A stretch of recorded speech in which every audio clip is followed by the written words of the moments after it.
واقعی ماں باپ کی اعلیٰ ظرفی کا کوئی مقابلہ نہیں۔ ماما بابا، میں اب آپ کو یہاں نہیں رہنے دوں گا، آپ لوگ میرے ساتھ چلو گے میرے گھر، وہاں آپ کا بہو اور پوتا انتظار کر رہے ہیں۔ اسماعیل لجاجت سے بولا تو زرنین نے انتہائی پریشانی سے نقاش کو دیکھا جو اس وقت بھی اس کی جانب متوجہ نہیں تھا۔ انکل اور آنٹی خوشی خوشی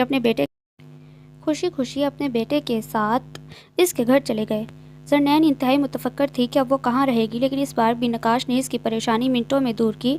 لوئس اسٹریٹ پہ اس نے زرنین کے لیے اسٹوڈیو اپارٹمنٹ لے لیا۔ ہنی ڈیئر، میں کچھ دنوں کے لیے پاکستان جا رہا ہوں، تم پریشان مت ہونا، وہ اسے تسلی دیتے بولا۔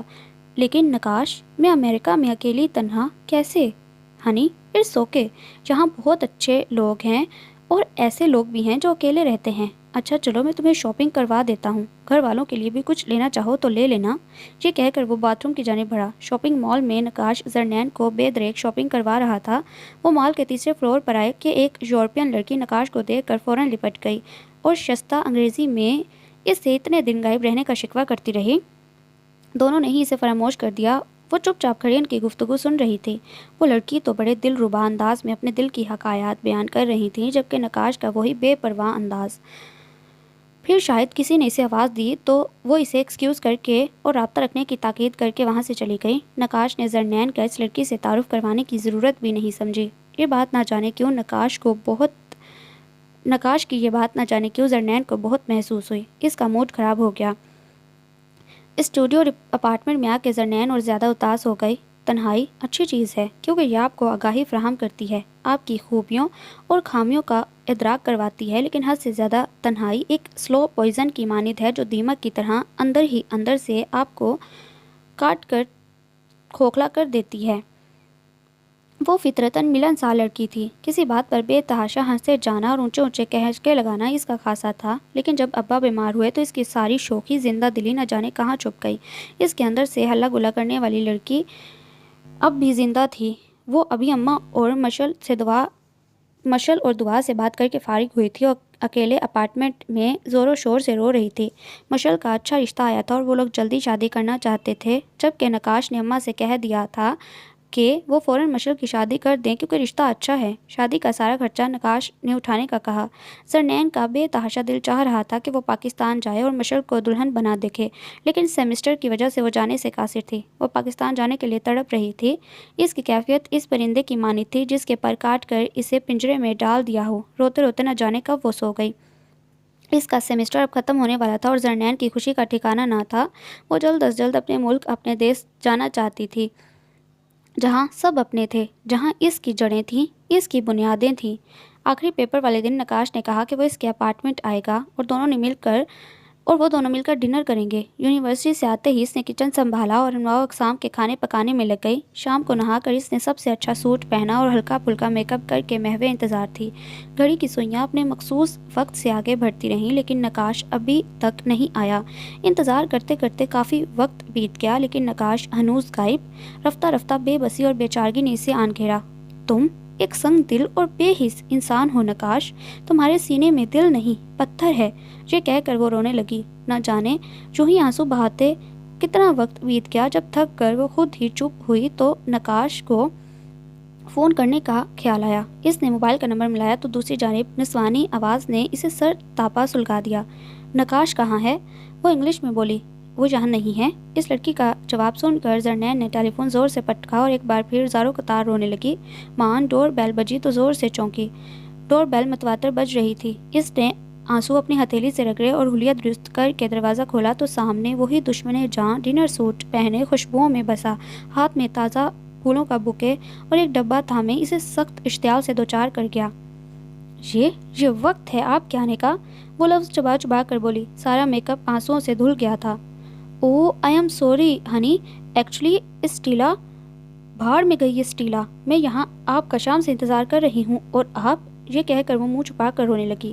او گاڈ ہنی، وہ بکے اور ڈبہ جلدی سے ٹیبل پر رکھ کر اس کی جانب لپکا اور اس کے دونوں ہاتھوں کو اپنے ہاتھوں میں لے کر خاموش کرانے کی غرض سے بولا، I am really very sorry honey جان، پلیز اپنے آنسو مت بہاؤ۔ نقاش کے لہجے میں آج کچھ نیا، کچھ خاص ضرور تھا، لیکن زرنین نے انتہائی غصے میں بالکل نوٹ نہیں کیا۔ وہ نقاش کے ہاتھوں کو جھڑک کر بولی، کیوں کہ آپ کو آنسو برے لگتے ہیں؟ ہاں لیکن تمہاری ان خوبصورت اور چیل جیسی آنکھوں میں، نقاش انتہائی خاص لہجے میں بولا تو زرنین چونکی۔ اس نے سر اٹھا کر حیران نگاہوں سے نقاش کی طرف دیکھا، جو اپنی لو دیتی روشنیاں بکھیرتی نگاہوں سے اس کی آنکھوں میں آنکھیں ڈال رہا تھا۔ اس نے فوراً سٹپٹا کر پلکیں گرا لیں۔ یہ نقاش ہی ہے نا؟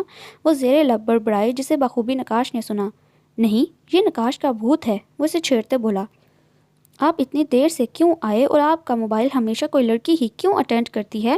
وہ استحقاق امیز لہجے میں بولی تو نقاش اس کا اتنا خوبصورت انداز دیکھ کر مسکرایا، پھر بدگمانی دور کرتے بولا، اسٹیلا کے چھوٹے بھائی کا ایکسیڈنٹ ہو گیا، میں اسے ہسپتال ایڈمٹ کرا کے آیا ہوں اور میرا موبائل شاید اسی کے روم میں رہ گیا، کیونکہ میں جہاں موبائل رکھتا ہوں وہاں بھول جانے کی بیماری ہے۔ یہ کہہ کر اس نے زرنین کی چھوٹی سی ناک کھینچی تو وہ دور ہٹی اور تیزی سے صوفے سے اٹھ کر کھڑی ہوئی۔ پہلے ٹیبل پر رکھا ڈبہ دیکھا، پھر نقاش کو استفہامیہ نگاہوں سے دیکھا۔ یہ تمہارا گفٹ ہے، تمہارے سیمسٹر ختم ہونے کی خوشی میں، نقاش نے اسے جواب دیا۔ شکر ہے آپ کو گفٹ دینے کا خیال آیا، زرنین نے طنز کیا تو نقاش اس کی طنز پر دلکشی سے مسکرایا۔ آپ مجھے اس طرح کیوں دیکھ رہے ہیں؟ وہ اپنی شرم کو چھپا کر بولی۔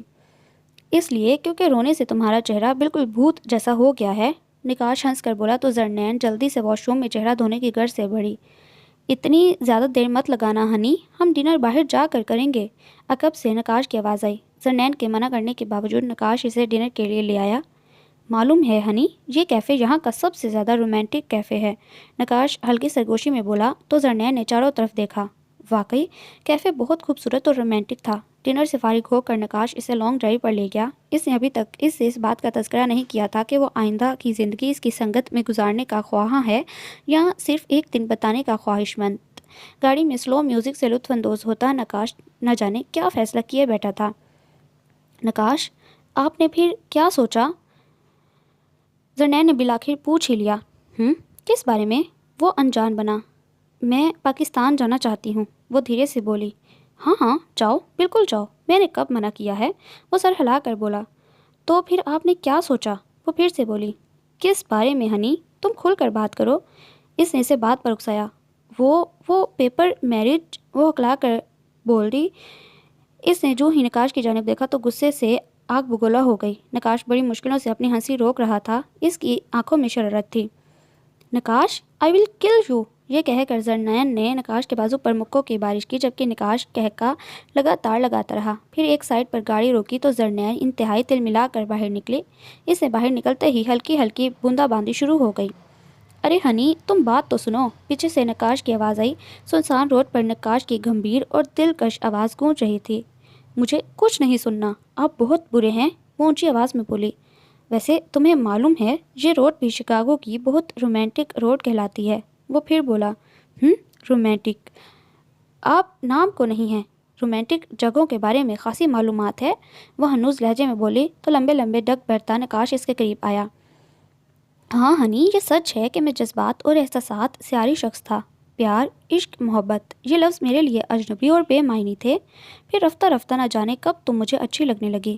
غالباً اس دن جب تم پلین میں بیٹھی گھر والوں کو یاد کر کے آنسو بہا رہی تھی، میرا دل چاہا کہ ان قیمتی آنسوؤں کو اپنی انگلی کی پور میں لے کر دیکھوں کہ کیا یہ صرف پانی ہیں یا موتی۔